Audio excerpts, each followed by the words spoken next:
obviously J. Cole's verse. I re-listened to it. I feel like that really is the best moment on the album. Really? Like, and I feel like I'm biased because he's really my favorite. You're talking about first person shooter. I'm biased. Yeah. No, she's not. She's legit. He's the highlight. He's the standout on the album. For me. Like that's it was a moment. Like it was a moment. Like really? Yes, this is the one song that I think will stand the test of time. And I want to say like I'm not on like the oh my god Drake didn't even do much on his album. I'm not with that opinion. I don't hate the album. I think like the songs sound good. Like I think the song sounds fine, but definitely J. Cole was like the wow moment on this album. And just for reference, that's track 6, first person shooter. Oh yeah, sorry, first person shooter. Yeah, I think so too. Why like you guys disagree? No, I agree with you. I think I like when we get to see the big three interact with each other. Like even when I remember a few months ago when I want to say it was probably the first time we really saw Drake and J. Cole start hanging out. They took a picture in the car or some shit.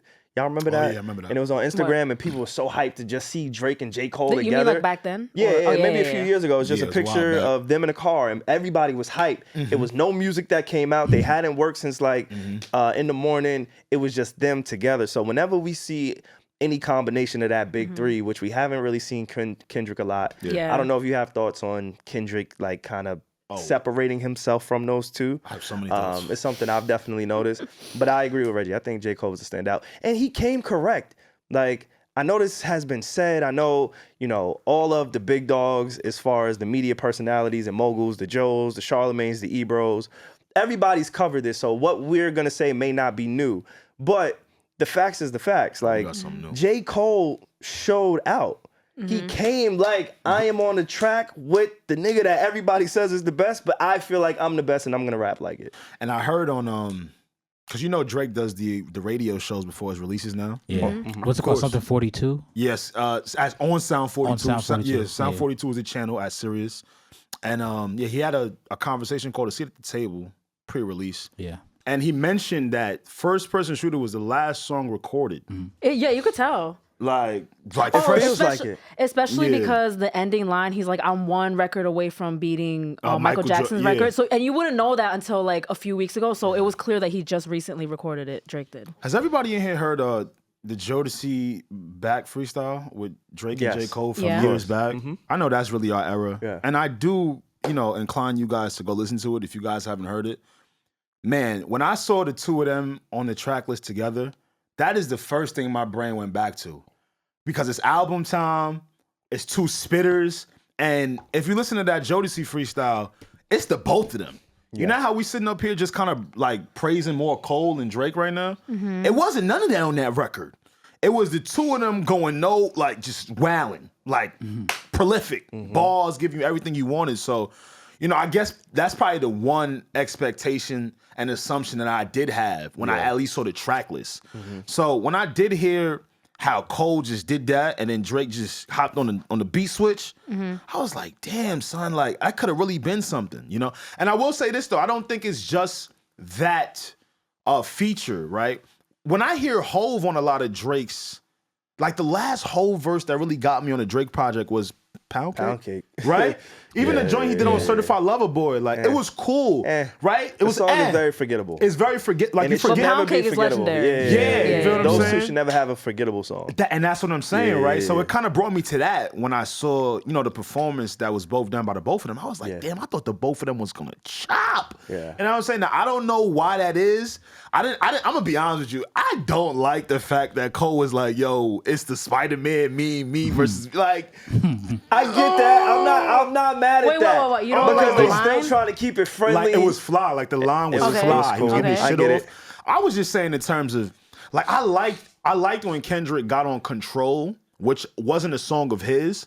But felt cool enough to be like, Sean, I fuck with you. But I could come at you niggas on some respect shit on the same song. They both did it in a very tasteful, buddy kind of way. Like J. Cole said, I'm the GOAT.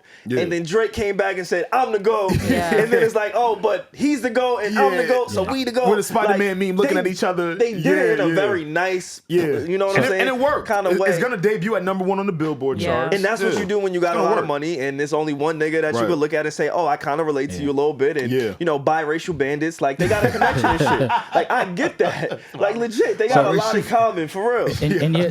The reason that I really enjoyed that verse is because I just like seeing, again, that type of energy. Right. I do think Drake probably could have came, and let me not say he could have came a little bit hard. Like that sounds crazy. Pause that shit. No pause. Fast forward. You've been talking Fat D all day. Nah, but came a You little draw the line at hard. Nah, came a little hard. Look when you want to draw the line. And I do believe Not Fat D though. that it could have been a little bit more competitive on there. But I think it was a great. I think it was a great song, like Reggie said. I think that this is probably the standout song, and I also believe that it did great for J. Cole. I think people are seeing J. Cole in a different Nothing light. but praise. Nothing but praise, respect. He doesn't have the accolades that Drake does, but nobody does. Who does? Speaking of accolades, what surprised me, I didn't know J. Cole never had a #1. That is blasphemy. I didn't know that either. Because my numbers don't matter. I didn't know that up until when people were saying, hey, First Person Shooter is projected to debut at #1 on the Billboard chart, which would give J. Cole his first #1. I was confused. So salute to him on that. Question for you: when you guys were listening to it, for doing that, SaVon don't have his headphones on. Wait, what'd you say, Pierre? Wait, Pierre says something. Quick question. When you guys were listening to it, were your ears telling you that they were standing toe to toe? Or do you think? When I was listening to it, and this goes to my conversation.